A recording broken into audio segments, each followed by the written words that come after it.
প্রতিদিন সকালবেলা ঘুম থেকে উঠে মাথায় একটা চিন্তা, কি রান্না করা যায়, কি রান্না করা যায়। আসলে শুধু আমার না, প্রত্যেকটা মেয়ের মাথায় কিন্তু এই চিন্তা। আজকে কিছু সাদামাটা রান্না করব। হ্যালো এভরিওয়ান, আসসালামু আলাইকুম। সবাই কেমন আছেন? আশা করি সবাই অনেক ভালো আছেন। অনেক সময় মাছ, মাংস, তরকারি খেতে খেতে একঘেয়েমি লাগে, তখন আর কিছু ভালো লাগে না, তখন মনে হয় একটু ভর্তা ভাত হলে ভালো লাগে। আজকে আমি আলু ভর্তা করবো আর সাথে কোয়েল প্যাকেট ডিম পেঁয়াজ দিয়ে ভাজি করব। কোয়েল প্যাকেট ডিম ভাজি করার জন্য সিদ্ধ করে খোসাগুলো ছাড়িয়ে নিয়েছি। এবার ডিমগুলো ভেজে নেব।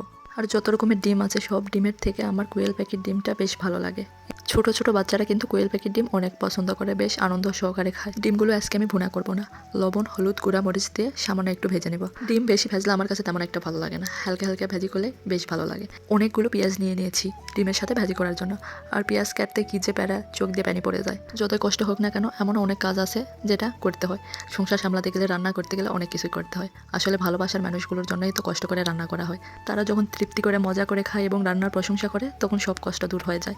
ডিম ভেজে নেওয়ার পর আমি পেঁয়াজগুলো ভেজে নিচ্ছিলাম। পেঁয়াজগুলো কিন্তু বেশি ভাজবো না, হালকা হালকা করে ভেজে নেব। অল্প আস্তে পেঁয়াজগুলো নেড়ে চেড়ে আস্তে আস্তে ভেজে নেব।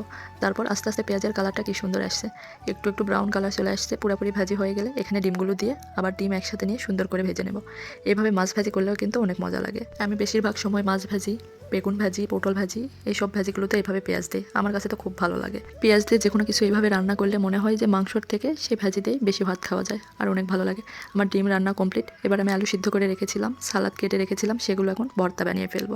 নতুন আলু ধনেপাতা দিয়ে ভর্তা করলে বেশ মজা, আর সাথে যদি হয় টমেটোর সালাদ, তাহলে তো কোনো কথাই নেই। আর যে কোনো ভর্তাতে ধনেপাতা দিলে তো খুব ভালো লাগে। আমি অনেকগুলো মরিচ একসাথে মাখিয়ে নিচ্ছিলাম, পেঁয়াজ মরিচ সবগুলো মাখিয়ে নিয়েছি। আগে আমি সালাদ করে নেব। প্রথম প্রথম ভর্তা করতে অনেক ভয় লাগতো, ভর্তা করা যেন কেমন জানি বিরক্ত লাগতো।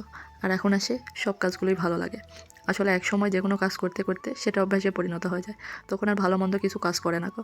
আসলে সংসার করতে গেলে এমন অনেক কাজ আছে যেটা করতে ভালো লাগে না, শুধু আমার না, প্রত্যেকের। কিন্তু ভালো না লাগা কাজগুলো এক সময় করতে করতে সেটা অভ্যাসে পরিণত হয়ে যায়, তখন ভালো মন্দ কোনো কিছু আর কাজ করে না। অনেক কথাই বললাম, কথা বলতে বলতে আমার সালাদ মাখানো কমপ্লিট। আর সালাদে কিন্তু আমি ধনেপাতা দিয়ে মাখিয়ে নিব।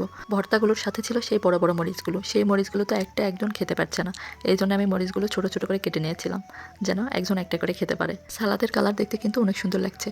এখানে যদি গাজর দেওয়া হতো তাহলে কিন্তু আরও বেশ ভালো লাগতো। আর আমার মেয়ের তো গাজর অনেক পছন্দের, ছোট থেকে কেন জানি না তার গাজর খুব পছন্দের। তার দাদুর সাথে যখন বাজারে যায় তখন তার দাদুকে বলে গাজর নিবেই। আলু ভর্তাটা এবার আমি মাখিয়ে মাখিয়ে করে নিব। আলু ভর্তা যত মাখানো হবে ততই কিন্তু বেশি মজা লাগে, যত আঠালো হবে। আলু ভর্তা মাখিয়ে এবার আমি সাথে ধনেপাতা দিয়ে দিলাম। ধনেপাতা দিয়ে আবার বেশ কিছুক্ষণ ধরে মাখিয়ে নিচ্ছিলাম। আমার শাশুড়ি বলে যত মাখানো হবে ভর্তা ততই মজা হবে। আর আমার শাশুড়ির হাতের আলু ভর্তাটা অনেক মজা। আমার ভর্তা করা কমপ্লিট, রান্না বান্নাও কমপ্লিট। রান্না তো তেমন কিছুই করিনি, শুধু ডিম ভাজি করেছি, টমেটোর সালাদ, এগুলোই। আর খাবারগুলো এবার আমি টেবিলে পরিবেশন করে দিব। আর আমরা সবাই মিলে কিন্তু একসাথে খাবার খাই, আর একসাথে খাওয়ার মজাই আলাদা। আজকের খাবারগুলো আপনাদের কার কাছে কেমন লেগেছে অবশ্যই কমেন্ট করে জানাবেন। আর মাঝে মাঝে এরকম খাবার খেয়ে দেখবেন, অনেক ভালো লাগবে। আজকের খাবারগুলো আমার কাছে কিন্তু অনেক ভালো লেগেছে, বিশেষ করে আলু ভর্তা। আসলে আমাদের প্রত্যেকেরই মাঝে মাঝে এই ধরনের খাবার খাওয়া উচিত। আমার ভিডিও যদি ভালো লাগে অবশ্যই একটা শেয়ার করে দিবেন। ভালো থাকবেন সবাই, আল্লাহ হাফেজ।